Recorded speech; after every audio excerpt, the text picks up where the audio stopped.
A volte ti viene da arrenderti, ma non dobbiamo da arrenderci. Io mi chiedo, in tutti questi anni come sicurezza abbiamo fatto di tutto e di più e le cose non vanno. Cosa possiamo fare? Non è possibile morire sul posto di lavoro nel 2018. C'è quasi incredulità tra le migliaia di persone che da tutta la regione hanno manifestato a Padova per chiedere maggiore sicurezza. Alle proteste e alle proposte per superare questa situazione si aggiunge l'emozione quando sul palco parla Stefano Lazzarin, collega dei 4 operai rimasti feriti, 2 ancora in gravissime condizioni, nell'incidente di 2 settimane fa ad Acciaierie Venete.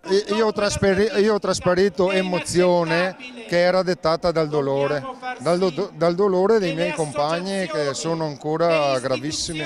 Come dicevo, a distanza di 15 giorni sono ancora in pericolo di vita. Nella piazza gremita di persone si incrociano le storie di uomini e donne che arrivano da tutto il Veneto. Voi venite da Treviso, com'è stata la risposta della CISL di Treviso Belluno?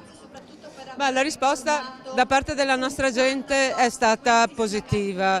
Sono loro che ci chiedono che dobbiamo alzare la voce perché hanno la percezione che la voce non sia sufficientemente alta. Siamo arrivati a un punto dove il lavoro viene messo davanti all'importanza della vita. La maggior parte dei lavoratori precari che fanno appunto giornate, settimane, non hanno la formazione, quindi pur di mantenere un'occasione per poter continuare a lavorare non alzano la testa e accettano qualsiasi tipo di condizioni.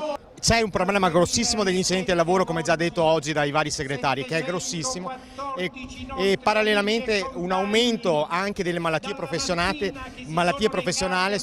legate ai vari processi di digitalizzazione che portano anche alle discriminazioni informatiche. Ci daranno da lavorare parecchio nei prossimi anni per portare il livello di sicurezza almeno un livello decente. Adesso non è un livello decente. Adesso siamo largamente sotto le aspettative.